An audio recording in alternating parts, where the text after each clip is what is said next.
जय हिंद। इस वीडियो में हम देखेंगे कि ध्रुव क्या होता है, वक्रता केंद्र क्या होता है, मुख्य अक्ष क्या होता है, ठीक है। और लास्ट में देखेंगे कि दर्पण का द्वारक। तो ये 4 टॉपिक आज इस वीडियो में हम पढ़ेंगे।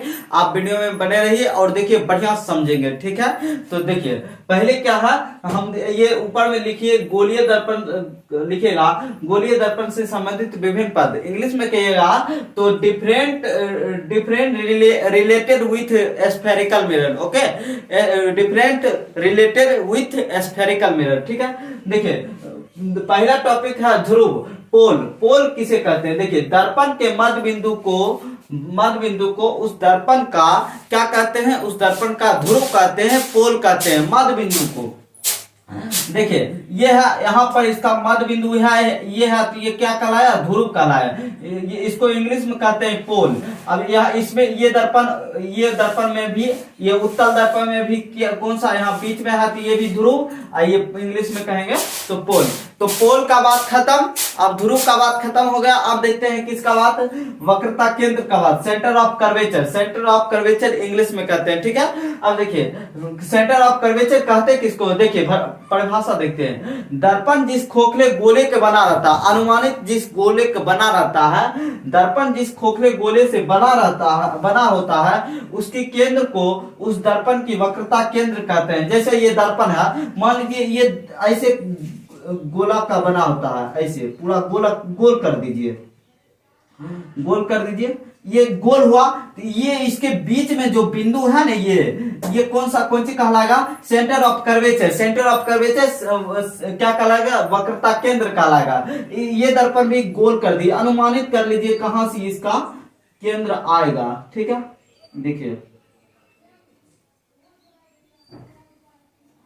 देखिए ये और इसका बीच में ये जो है ना, ये क्या होगा? Centre of curvature. Centre of curvature क्या होगा? वक्रता केंद्र। अब ये वक्रता केंद्र हो गया। अब देखते हैं मुख्य अक्ष। स्क्रीनशॉट लीजिए जल्दी। अब देखते हैं क्या? मुख्य अक्ष, प्रिंसिपल एक्सेस, ठीक है। पहले परिभाषा देख लेते हैं, उसके बाद समझेंगे, ठीक है। देखिए क्या कहते हैं? वक्रता केंद्र और ध्रुव से गुजरने वाली रेखा को मुख्य अक्ष कहा जाता है। वक्रता केंद्र और ध्रुव से गुजरने वाली रेखा को क्या कहते हैं? मुख्य अक्ष कहते हैं, प्रिंसिपल एक्सेस कहते हैं। क्लियर है? देखिए अब बताते हैं आपको। इसे प्रधान अक्ष भी कहा जाता है, इसे प्रधान अक्ष भी कहा जाता है। दूसरा नाम प्रधान अक्ष। ये देखिए दर्पण है।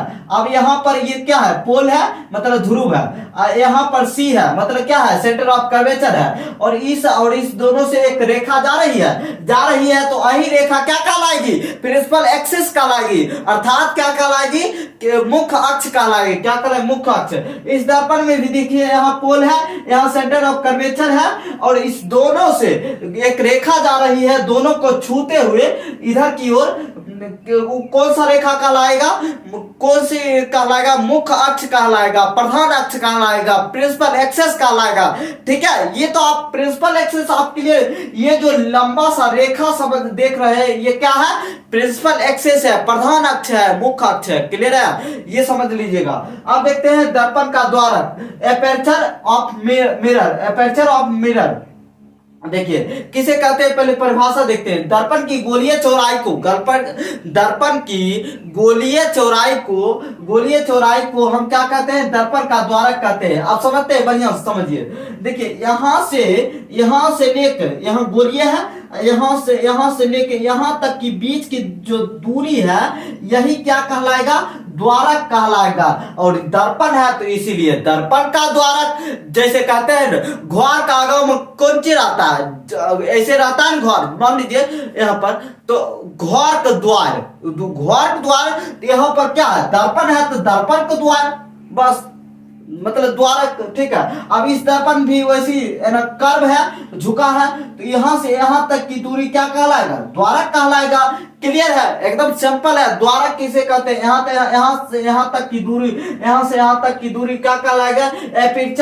एपर्चर ऑफ मिरर कहलाएगा, ठीक है। तो ये देख लिए। अगले वीडियो में हम देखेंगे कि मुख्य त्रिज्या क्या होता है, मुख्य फोकस क्या होता है। बहुत सी टॉपिक अभी बचा हुआ है, बहुत वीडियो बढ़ेगा। तो ये वीडियो यहीं पर समाप्त करते हैं। जय हिंद, जय भारत।